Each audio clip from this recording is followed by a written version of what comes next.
C'est l'heure de la revue de la presse et des médias israéliens de ce vendredi matin sur Studio Kalita, relayé sur les ondes des radios juives parisiennes.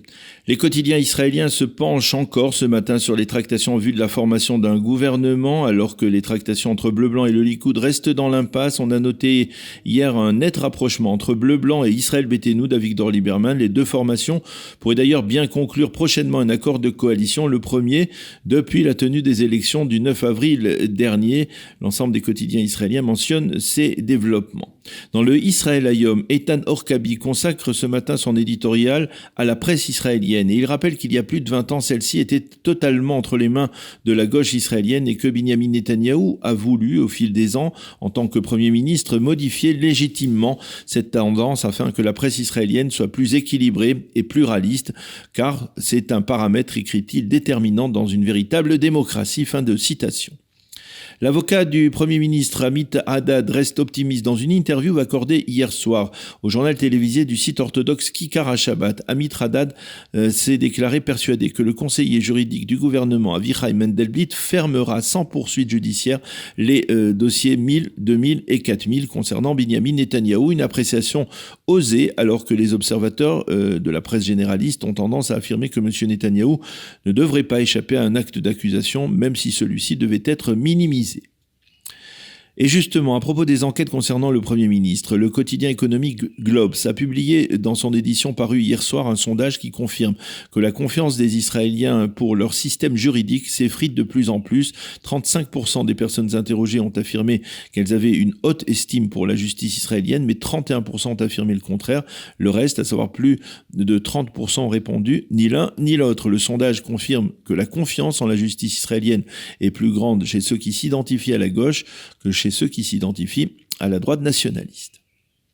Le Israël Hayom consacre sa manchette ce matin à la déclaration du secrétaire d'État américain Mike Pompeo hier soir à propos de l'Iran. Selon lui, l'Iran se prépare à une percée rapide qui lui permettrait de se doter dans moins d'un an de l'arme nucléaire.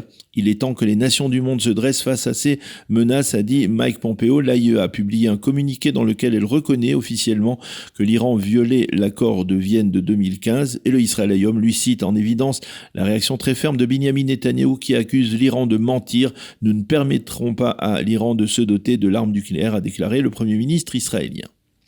C'est la chaîne 13 israélienne qui en a fait le premier la révélation. L'information a été reprise et relayée ensuite par le Maariv et elle est peut-être le reflet de ce qui se passe lorsque l'imprévisibilité légendaire du président Trump se conjugue avec certains zigzags dans la position du gouvernement israélien envers les Palestiniens. En effet, il y a 6 mois, le département d'État américain a constaté qu'il disposait dans ses caisses de quelques 12 millions de dollars qui devaient être initialement attribués aux forces de sécurité palestiniennes mais qui avaient été gelés à la suite de la décision de Donald Trump de ne plus verser d'allocations aux Palestiniens tant qu'il ne reviendrait pas à la table des négociations et tant qu'il ne cesserait pas de verser des salaires aux familles des terroristes.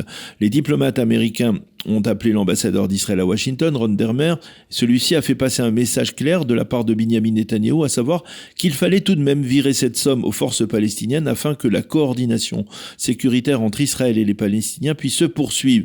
Le département d'État américain s'est tourné vers la Maison-Blanche pour avoir l'aval du président Trump, mais celui-ci a répondu: si c'est aussi important que cela pour M. Netanyahou, il n'a qu'à payer cette somme lui-même. Fin de citation des propos donc de Donald Trump. Le Maariv rappelle à ce propos que le volet économique du plan de paix américain prévoit que Washington verse plus de 20 milliards de dollars à l'autorité palestinienne sur plusieurs années pour passer de son stade actuel à un stade d'État souverain. Les quotidiens israéliens de ce vendredi mentionnent le 30e anniversaire de la chute du mur de Berlin, le 9 novembre 1989. Ils reviennent sur ces journées historiques qui ont bouleversé le monde et entraîné la réunification de l'Allemagne.